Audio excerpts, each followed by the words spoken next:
তারপর আবার ফোন বন্ধ। এদিকে আরাফের কল এসেই চলেছে। ফোনের স্ক্রিনে বারবার ভেসে উঠছে আরাফ ইজ কলিং। স্ক্রিনটার দিকে তাকাতেই গত রাতের ঘটনাটা মনে পড়ে গেল আরাফের। ডোরা তার ফোনটা জোরে আছাড় মেরেছিল, তবে কার্পেটের উপর পড়েছিল বলে তেমন কোনো ক্ষতি হয়নি। তবুও স্ক্রিনের এক কোণে ফাটল ধরেছিল। সেই কোণের ভাঙা স্ক্রিনটা বারবার চোখে লাগছিল তার। তাই রাতারাতি নিজের পার্সোনাল সেক্রেটারি আনিসকে কল করে নতুন একটা ফোন আনিয়ে নিয়েছে সে। প্রায় 2 ঘন্টা পর আলিশা বাড়িতে ফিরল। সে গিয়েছিল মিথির কাজিনের জন্মদিনের পার্টিতে। যাওয়ার কোনো ইচ্ছেই তার ছিল না, কিন্তু আজ যেন জেদটাই বেশি কাজ করেছে তার, তাই শেষ পর্যন্ত গিয়েছিল। বাড়িতে পা রাখতেই আয়েশা বেগমের রাগী কণ্ঠ ভেসে এলো। দুধের বাচ্চাকে রেখে এভাবে বাইরে যেতে হবে কেন? আর গেলেও এত দেরি কেন? তোমার কি একটু কাণ্ডজ্ঞান নেই আলিশা? আলিশা মাথা নিচু করে সব শুনল, একটাও প্রতিবাদ করল না সে। আলিশা তো মা, তার নিজের ভেতরটাই তো অপরাধ বোধে পুড়ছে। আরামকে শাস্তি দিতে গিয়ে সে কি নিজের বাচ্চাকেই কষ্ট দিয়ে ফেলছে? ভাবনাটা মাথায় আসতেই বুকের ভেতরটা মোচড় দিয়ে উঠল তার। সকালের পর থেকে ডোরাকে আর দুধ খাওয়ানো হয়নি। বাচ্চাটা কিছু কি খেয়েছে? এই চিন্তায় তার বুকটা আরো ভারী হয়ে এলো। না, আর নয়, যা হওয়ার হবে। তবে নিজের ছেলেকে আর এক মুহূর্তের জন্য নিজের থেকে দূরে রাখবে না সে। দ্রুত নিজের রুমে গিয়ে ওয়াশরুম থেকে ফ্রেশ হয়ে বেরিয়ে এলো আলিশা। কিন্তু আলমারি খুলতেই নতুন বিপত্তি। তার পরার মতো একটাও জামা নেই। তার সব কাপড়ই এখন আরহামের রুমে।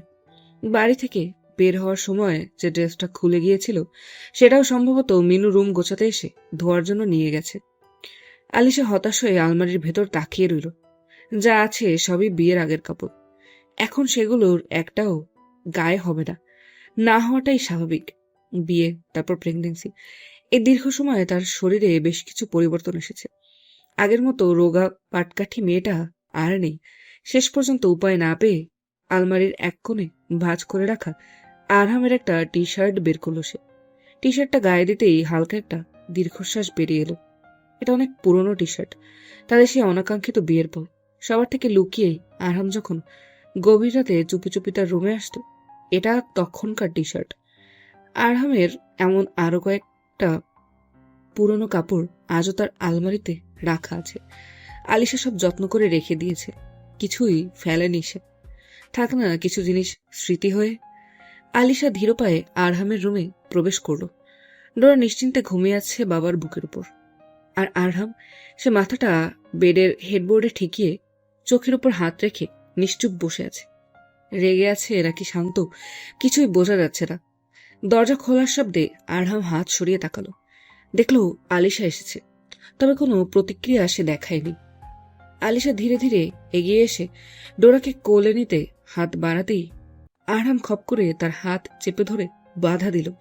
কোনো কথা না বলে সে আলতো করে ডোরাকে নিজের বুক থেকে নামিয়ে বিছানায় শুইয়ে দিল। তারপর উঠে দাঁড়িয়ে আবারও আলিশার পথ আটকে দাঁড়ালো। আলিশা দ্বিতীয়বার ডোরার দিকে এগোতেই আরহাম পেছন থেকে তার হাতটা মুচড়ে ধরল। ব্যথা পাচ্ছি আমি, হাত ছাড়ো। আরহামের কণ্ঠটা অস্বাভাবিক শান্ত, অথচ ভেতরে জমে থাকা রাগ স্পষ্ট। কোথায় গিয়েছিলে? বাইরে। কাকে বলে গিয়েছিলে? আগে হাত ছাড়ো, ডোরার কাছে যাব। গতকাল থেকে আমার ছেলে আমার বুকে আসেনি। ছেলে? বাহ, এখন ছেলের কথা মনে পড়ছে? সারাদিন কোথায় চলে চিন্তা? আমার বাচ্চা আমি বুঝবো। কথাটা শেষ করার আগেই আরহাম তার অন্য হাতটা দিয়ে আলিশার কোমরে শক্ত করে চেপে ধরল, একেবারে নখ দাবিয়ে দিল। আরহাম!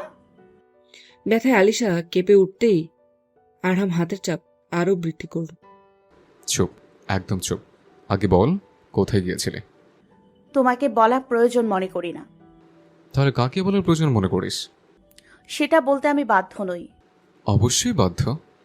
আমার বিয়ে করে বউ কোথায় যাবে, কোথায় থাকবে, সেটা জানার অধিকার আমার আছে। তবে আমার অধিকারের বেলায়?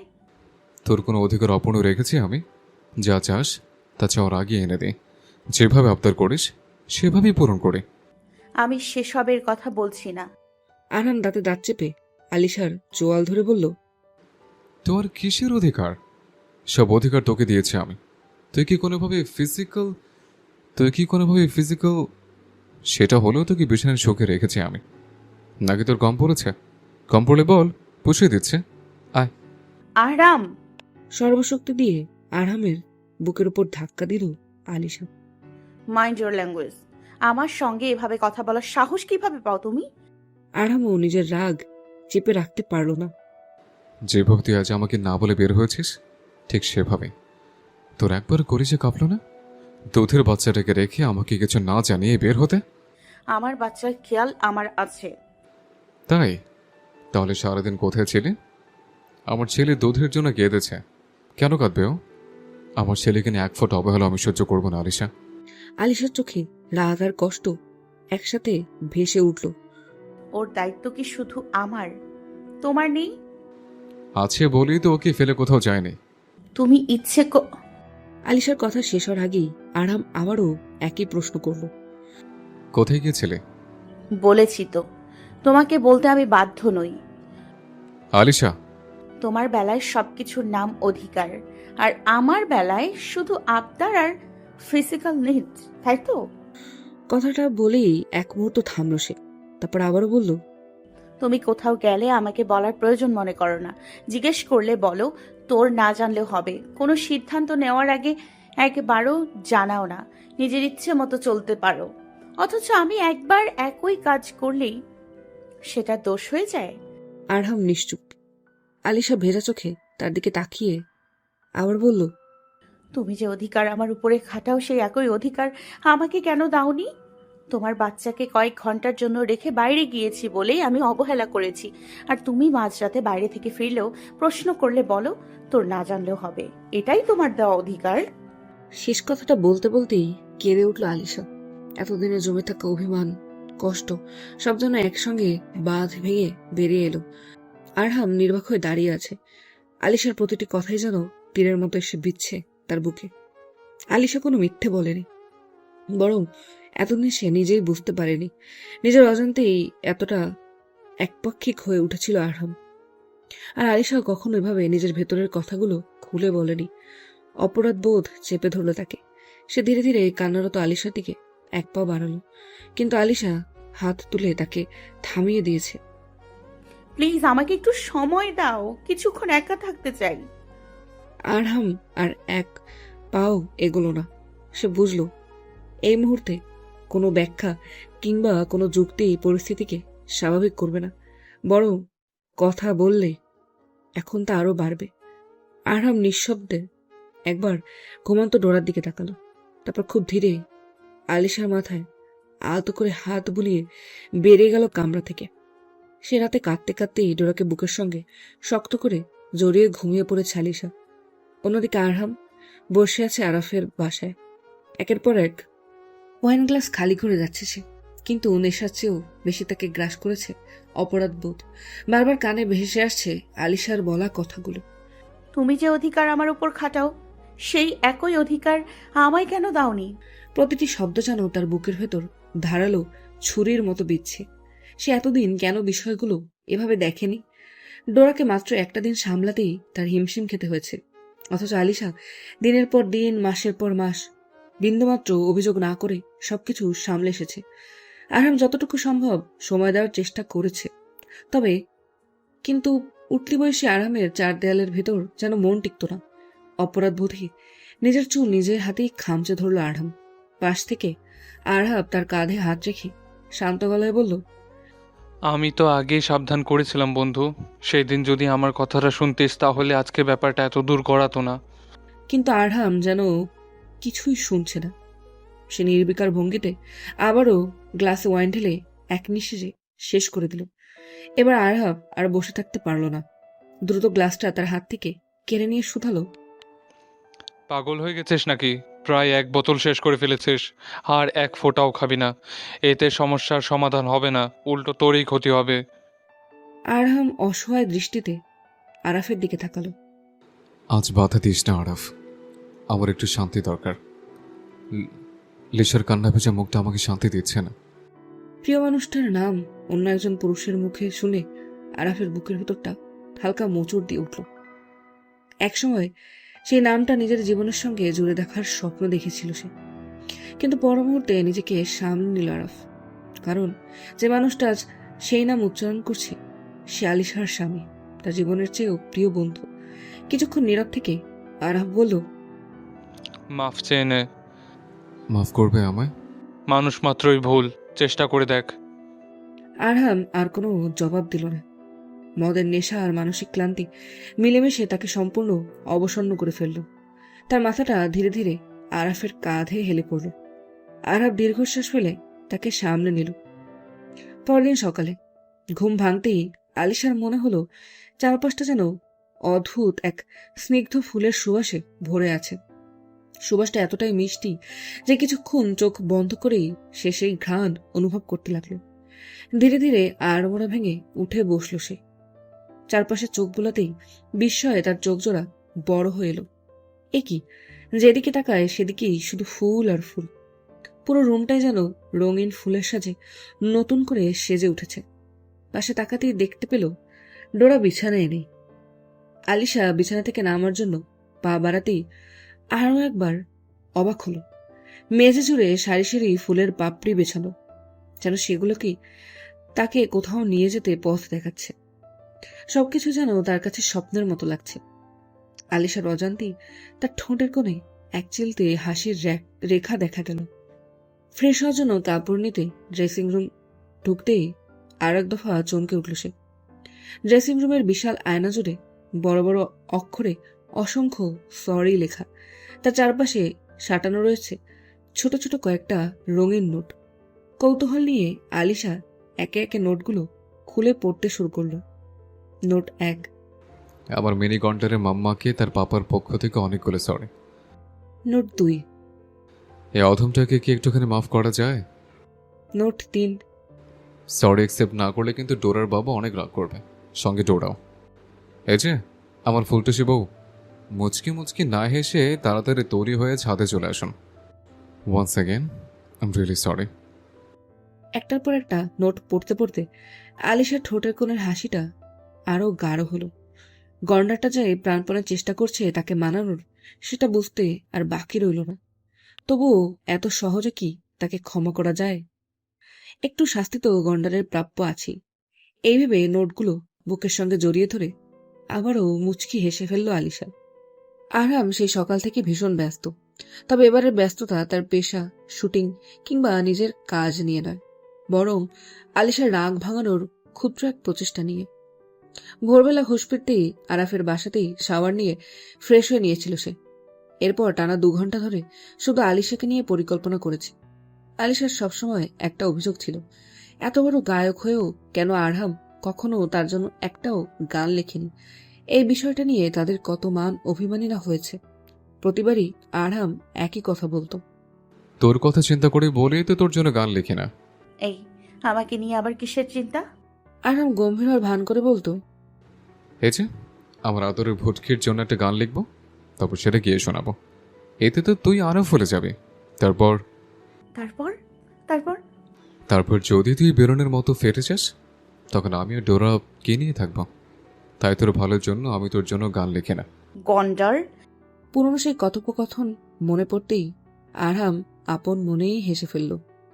আজ সে ঠিক করেছে আলিশার বহুদিনের সেই ছোট্ট ইচ্ছেটা পূরণ করেই রাগ ভাঙাবে। এদিকে ছোট্ট ডোরা ফোলা ফোলা মুখ করে গম্ভীর দৃষ্টিতে বাবার দিকে তাকিয়ে আছে। তার ভীষণ রাগ হয়েছে।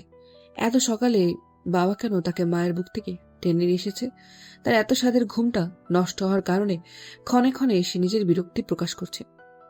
তাই সুযোগ পেলেই সে ছোট্ট ছোট্ট পা দুটো দিয়ে আরহামের বুক বরাবর ঠুসঠাস লাথি মেরে নিজের প্রতিবাদ জানাচ্ছে। আরহাম যখনই তার গুলুমুলু পা দুটো ধরে থামানোর চেষ্টা করছে, অমনি ডোরা গলা ছেড়ে কান্না জোরে দেয়। শেষমেশ হাল ছেড়ে দিয়ে চুপচাপ ছেলের প্রতিটি লাথি সাদরে গ্রহণ করতে হচ্ছে তাকে। এসবের মাঝেই হঠাৎ তার ফোনটা বেজে উঠল। একটা জরুরি কল। এদিকের কাজগুলো দ্রুত শেষ করতে হবে। এতক্ষণে নিশ্চয়ই আলিশার ঘুমও ভেঙে গেছে। আরহাম নীলাকে ডেকে প্রায় জোর করেই ডোরাকে তার কোলে তুলে দিল। ডোরা অবশ্য সঙ্গে সঙ্গে এই প্রতিবাদ শুরু করল, কিন্তু এবার আর তাকে কোলে নিল না আরহাম। এখন নিলে এই ছোট মরিচ আর কোনো কাজই করতে দেবে না তাকে। যাওয়ার আগে ছেলের সামনে দাঁড়িয়ে হেসে বলল, আচ্ছা, আমাকে একটা টাটা দে তো ডোরা। ডোরা মুখ ফিরিয়ে রইল অভিমানে। কি হলো, তোকে টাটা দেও শিখিয়েছে? এবার দে দেখি, টাটা দে। ডোরা কিছুক্ষণ গম্ভীর মুখে বাবার দিকে তাকিয়েছিল। তারপর হঠাৎ করেই নিজের গুলুমুল একটা পা উঁচু করে আরহামের দিকে তাক করে পাহানেরে দিব্যি টাটা দিল। ডোরার এমন কিউট টাটা দেখে উপস্থিত সবাই একসাথে হেসে ফেলল। আরহাম ডোরার রাগ বুঝতে পেরে উল্টো ঘুরে যেতে যেতে বলল, কাউকে বেশি দাম দিতে নেই। বেশি দাম দিলে পরে সে আপনাকে এমন ঠ্যাং দেখিয়ে টাটা দেবে। সকাল 10টা, সব আয়োজন শেষ। এখন শুধু অপেক্ষা আরশানের মাম্মার। জীবনে অসংখ্য শো, কনসার্ট, এমনকি ইন্টারন্যাশনাল স্টেজেও পারফর্ম করেছে আরহাম। হাজার হাজার দর্শকের সামনে দাঁড়িয়ে কখনো তার গলা কাঁপেনি। অথচ আজ কেন যেন তার নার্ভাস ফিল হচ্ছে।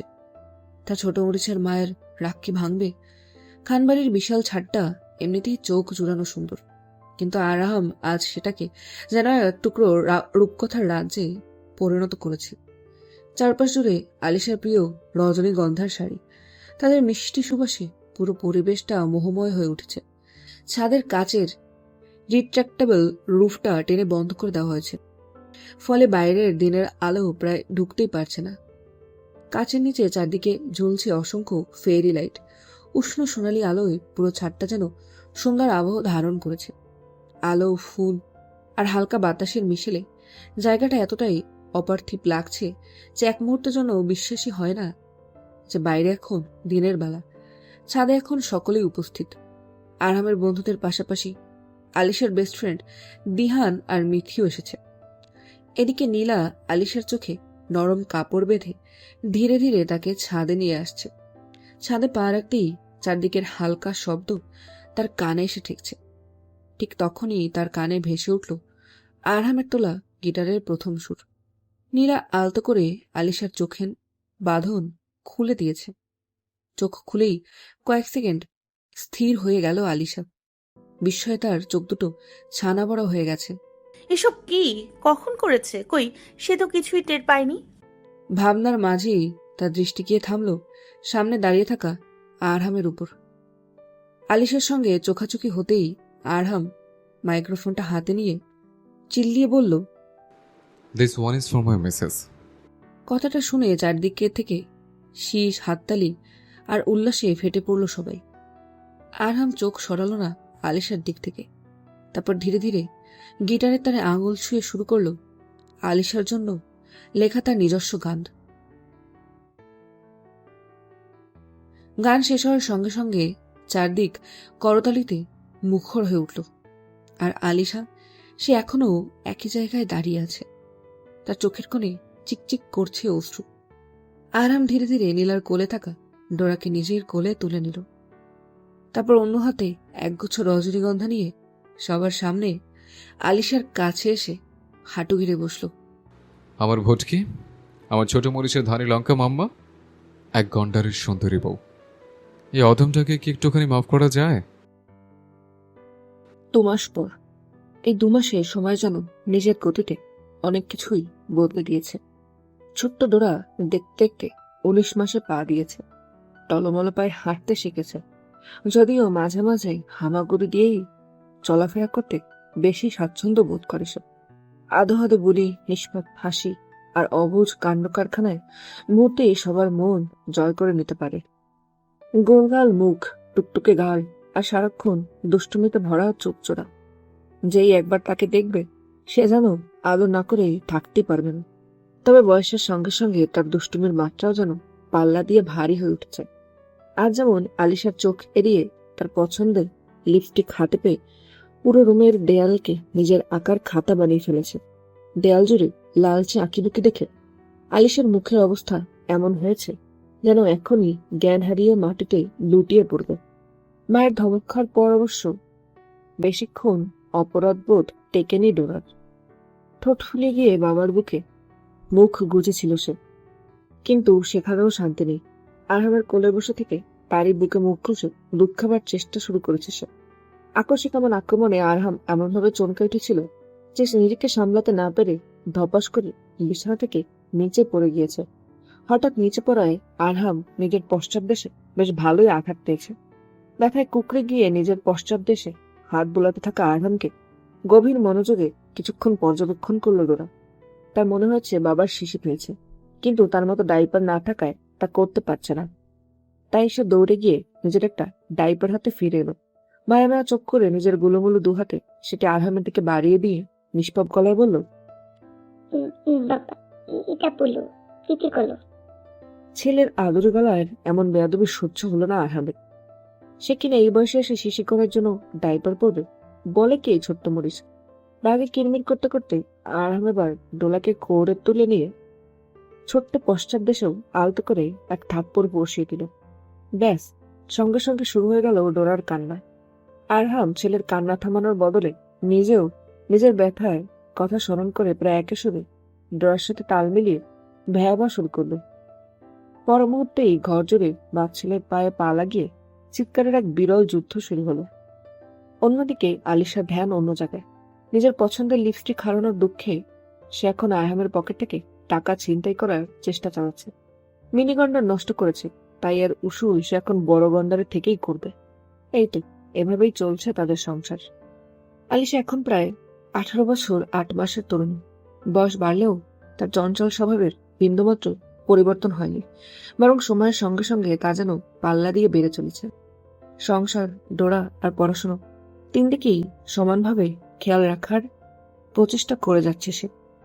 কিছুদিন আগে আলিশা তার এ লেভেলের পরীক্ষা দিয়েছে। দীর্ঘ প্রস্তুতি আর পরিশ্রমের পর অবশেষে পরীক্ষার চাপ থেকে মুক্তি মিলেছে। যদিও রেজাল্ট এখনো প্রকাশিত হয়নি, তবুও সেটা নিয়ে আলিশার খুব একটা মাথা ব্যথা নেই। যা হওয়ার হবে। অনেকদিন পর পাওয়া এই অবসরটুকু সে নিজের মতো উপভোগ করছে। বর্তমানে তার ভ্যাকেশন চলছে। ভ্যাকেশন মানেই ঘোরাঘুরি, ডোরার সাথে দুষ্টমি, আরামকে বিরক্ত করার নতুন নতুন পরিকল্পনা আর পুরো বাড়ি মাথায় তুলে রাখা। মাঝে মধ্যে আলিশার এমন বাচ্চা সুলভ কাণ্ড দেখে বাড়ির কারো বিশ্বাস হয় না যে এই মেয়েটি 19 মাস বয়সী এক ছোট্ট বাচ্চার মা। আরামের বয়স এখন প্রায় 22 বছর 6 মাস। যৌবনের উচ্ছ্বাস এখনো তার রক্তে টকবক করে প্রবাহিত। বন্ধুদের সঙ্গে আড্ডা, ক্লাব, স্টুডিও, গান বাজনা, এসব নিয়েই তার দিন যাচ্ছে।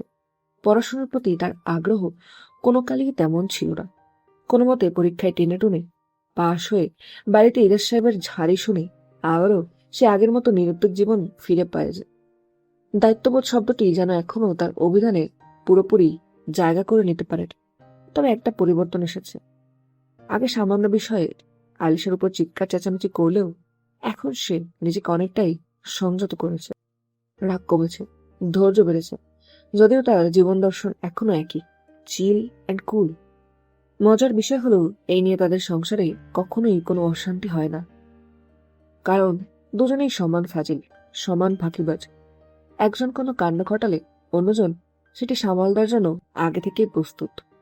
প্রায় 2 মাস আগে তাদের সকল মান অভিমানেরও অবসান হয়েছে।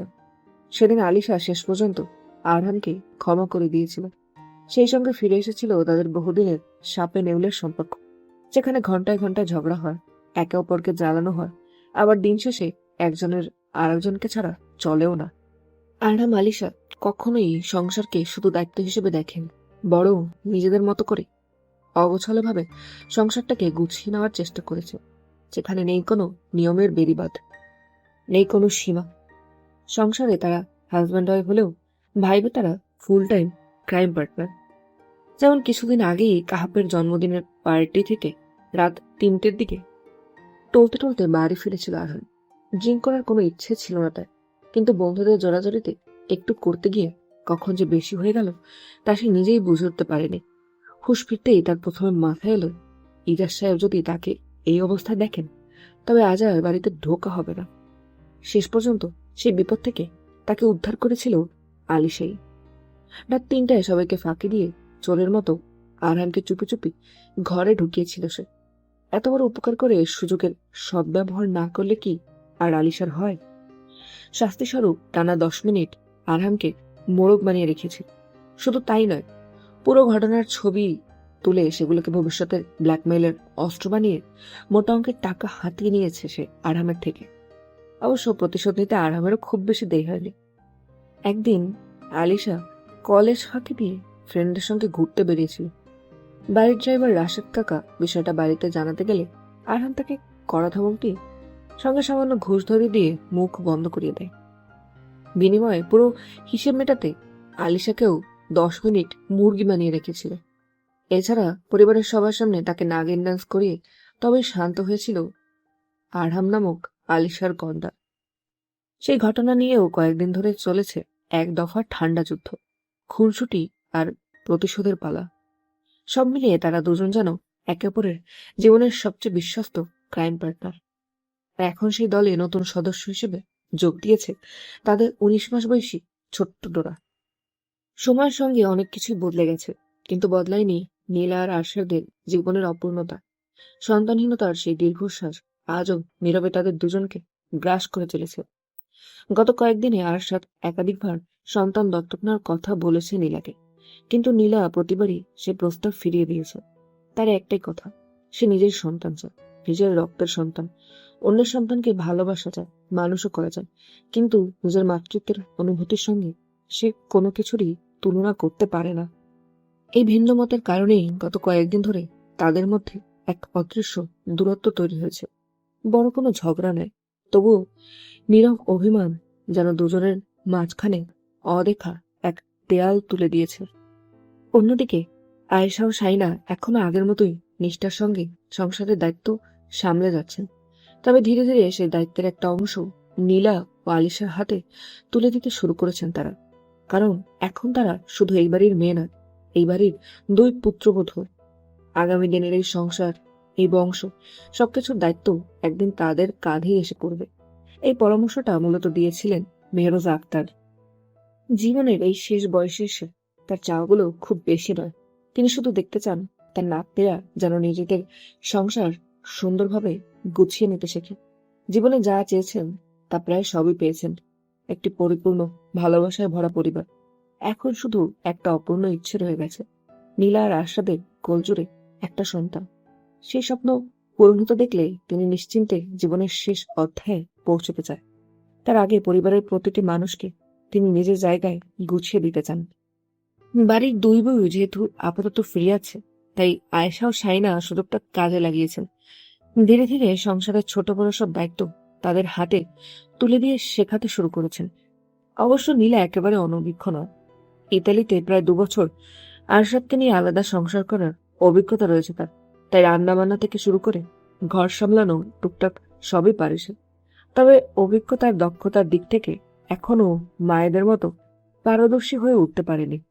অন্যদিকে আলিশার রান্নার হাতও বেশ ভালো হয়েছে, আর এর পুরো কৃতিত্বটাই যায় আরহাম আর আলিশার মিডনাইট ক্রেভিংসে।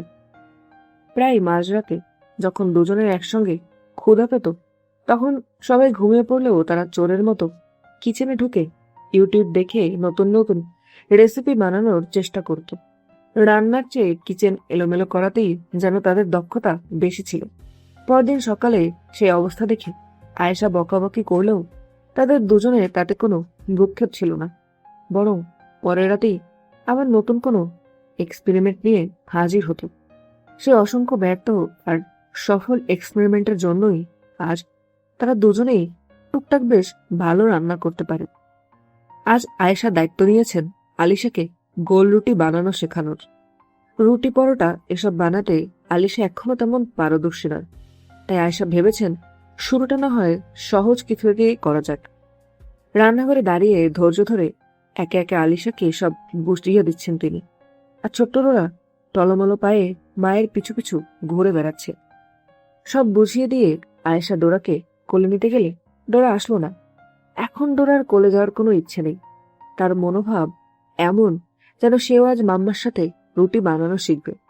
বহু কসরত করেও নাতিকে কোলে নিতে পারলেন না আয়েশা। উল্টো জোর করে নিয়ে যেতেই ডোরা ছোট্ট আঙুল উঁচিয়ে শাসনের ভঙ্গিতে বলল, ডোরা লাগ করবে। শেষ পর্যন্ত হার মেনে আয়েশা তাকে না নিয়ে আলিশার পাশেই কিচেন ক্যাবিনেটের উপর সাবধানে বসিয়ে দিলেন। ঠিক আছে, আপনি আপনার মাম্মার সঙ্গে থাকেন নানু ভাই। বলেই তিনি মেহরোজা আক্তারের রুমের দিকে চলে গেলেন। ওনার ওষুধ খাওয়ার সময় হয়ে গেছে। আলিশা আয়েশার কথা অনুযায়ী একটা বড় বলে আটা ঢেলে অল্প অল্প করে পানি মেশাতে শুরু করলো, আর ছোট্ট ডোরা গোল গোল চোখ করে মায়ের প্রতিটি কাজ গভীর মনোযোগে পর্যবেক্ষণ করছে। মুখভঙ্গি দেখিয়ে বোঝা যাচ্ছে সুযোগ পেলেই আটার বোলের উপর একটা থাবা বসাবে সে।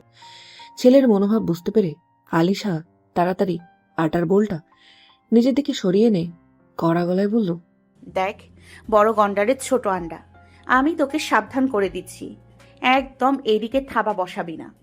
দিলে তোর বাপ বড় মোরগের আন্ডা ছোট মোরগকে আমি ফ্রাই করে অমলেট বানিয়ে খেয়ে ফেলবো।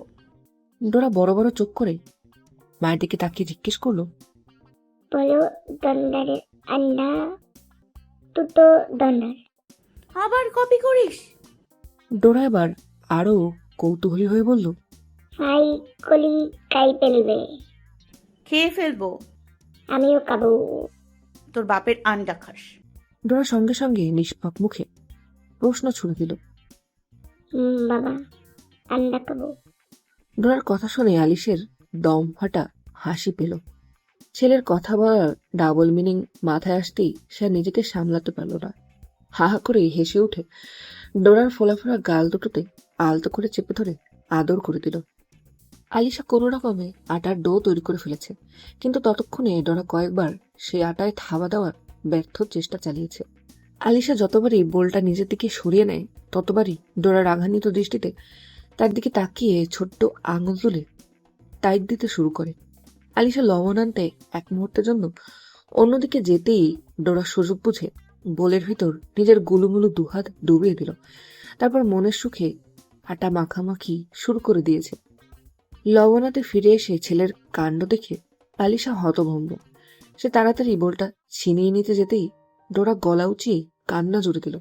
বাধ্য হয়ে আলিশা হাল ছেড়ে দিয়েছে। এমনিতেও এই আটা দিয়ে বানানো রুটি আর কেউ খাবে না, তাহলে এই মিনিগন্ডার যা ইচ্ছে করুক। বোল থেকে একটু আটা নিয়ে আলিশা রুটি বেলার বোর্ডের উপর রাখলো। তারপর বেলুন দিয়ে হাতে নিয়ে রুটি বানাতে শুরু করলো। নতুন জিনিস দেখে ডোরার কৌতূহল যেন আরো বহুগুণ বেড়ে গিয়েছে। সে প্রাণপণ চেষ্টা করতে লাগলো বেলুন আর আটার দিকে থাবা দেওয়ার। আমি করবো, তোরা দাও। ডোরা সর, কি করছিস এসব? আমি রুটি বানাচ্ছি না। তোরা রুটি বানাই, তোরা দাও। তোর রুটি বানানোর বয়স হয়েছে? ডোরা ভাবুক হয়ে মায়া মায়া মুখে জিজ্ঞেস করলো, বয়স? হ্যাঁ, বয়স হয়েছে তোর? ডোরা নিজের গুলুমুলু হাত দুটো নাড়াতে নাড়াতে বলল। তোরা বয়স হয় নাই, হয় নাই। ডোরা ঠোঁট ফুলিয়ে প্রতিবাদ করলো। তোরা বানাবে, রুটি খাই। বলতে বলতেই এক থাবা দিয়ে আলিশার বেলা রুটিটা নিজের হাতের মুঠোয় নিয়ে নিল। তারপর সেটাকে এদিক ওদিক ঘুরিয়ে ঘুরিয়ে এমনভাবে দেখছে যেন খুব গুরুত্বপূর্ণ কোনো গবেষণা করছে সে। তোরা বানাই, তোরা দাও। ছেলের জেদ দেখে আলিশা না করতে পারল না।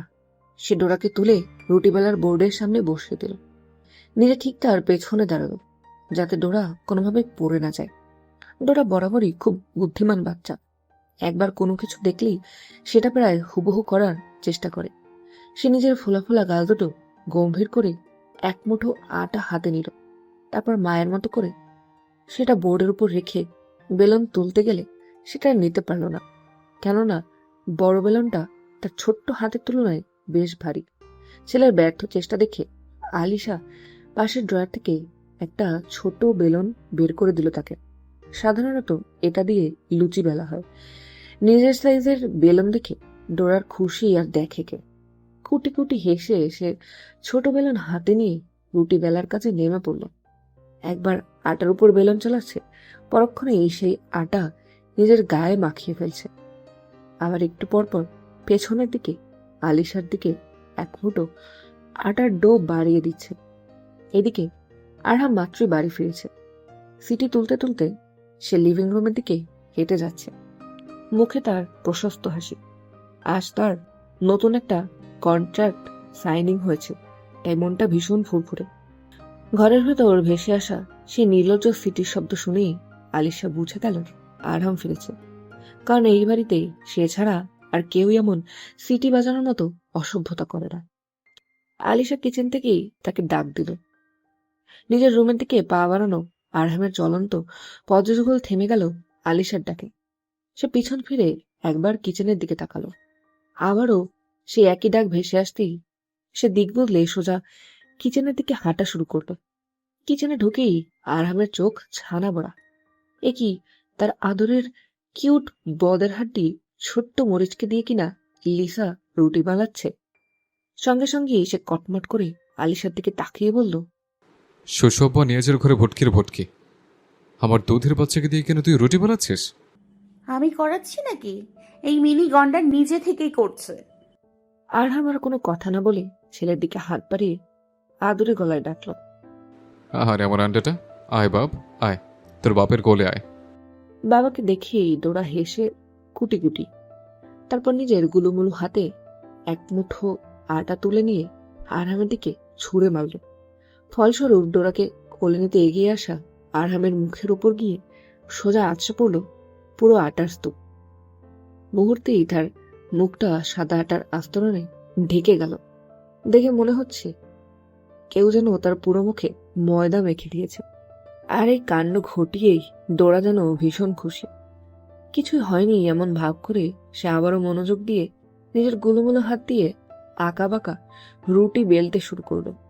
ডোরার কাণ্ড কারখানা দেখে আলিশার আগে ফুসতে ফুসতে আরহামকে বলল, এই গন্ডার দেখ, তোর তোর ছানা কি করছে, একদম বাপের মতো বজ্জাত হয়েছে।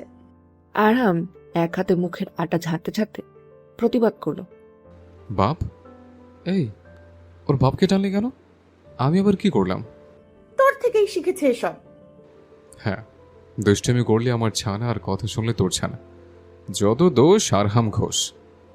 বাবা মায়ের সেই চিরচেনা ঝগড়ার মাঝেই ছোট্টরা নিজের হাতে বানানো প্রায় 2 ইঞ্চি একটা আঁকাবাঁকা রুটি উঁচিয়ে দেখাতে দেখাতে নিজের গুলুমুলু হাত নেড়ে নেড়ে উচ্ছ্বাসিত কণ্ঠে বলতে লাগলো, আইয়া লুটি লুটি। ডোরার রুটি বানানোর এক দফা যুদ্ধ শেষ হতেই আরহাম ছেলেকে কোলে নিয়ে নিজের রুমে ফিরে এলো। এখন একটা শাওয়ার নেওয়া দরকার। সে ডোরাকে বিছানার উপর বসিয়ে তার জামা কাপড় বের করতে শুরু করলো। ঠিক তখনই পেছন থেকে ডোরা ডাক দিল। আইয়া বাবা। আরহাম না ফিরেই বলল, কি ছোট মরিচ? আন্ডা। কি আন্ডা? ডোরা নিষ্পাপ গলায় বলল। বাবা আন্ডা খাবো। মুহূর্তের মধ্যেই যেন আরহামের মাথায় বিনা মেঘে বজ্রপাত হলো। সে ধীরে ধীরে পেছনে ফিরে ডোরার দিকে তাকালো। কি বললি? আবার বলতো। ডোরা খুব আগ্রহ নিয়েই একই কথা আবারও বলল। বাবা আন্ডা খাবো। আরহামের হাত পা ঠান্ডা হয়ে আসছে। সে তড়িঘড়ি করে ডোরাকে কোলে তুলে আবারও বিছানায় বসিয়ে দিল। তারপর কাঁপা কাঁপা চোখে নিজের নিজের ইজ্জতের দিকে তাকিয়ে এক ঝটকায় 2 হাত দিয়ে তা ঢেকে ফেলল। আবার আবার তুই বাবার ইজ্জতের দিকে নজর দিয়েছিস? ডোরার অবশ্য এসবের কিছুই বুঝল না। সে দিব্যি নিজের গুলুমুলু আঙুল মুখে ঢুকিয়ে চুষতে চুষতে বলল, আইয়া। কে শিখিয়েছে তোকে এসব? ডোরা উচ্ছ্বাসিত কণ্ঠে জবাব দিল, মাম আম বলেছে বাবা আন্ডা খেতে। 1 সেকেন্ডের নীরবতা। পরের মুহূর্তেই পুরো বাড়ি কাঁপিয়ে আরহামের গর্জন শোনা গেল। আলিশা,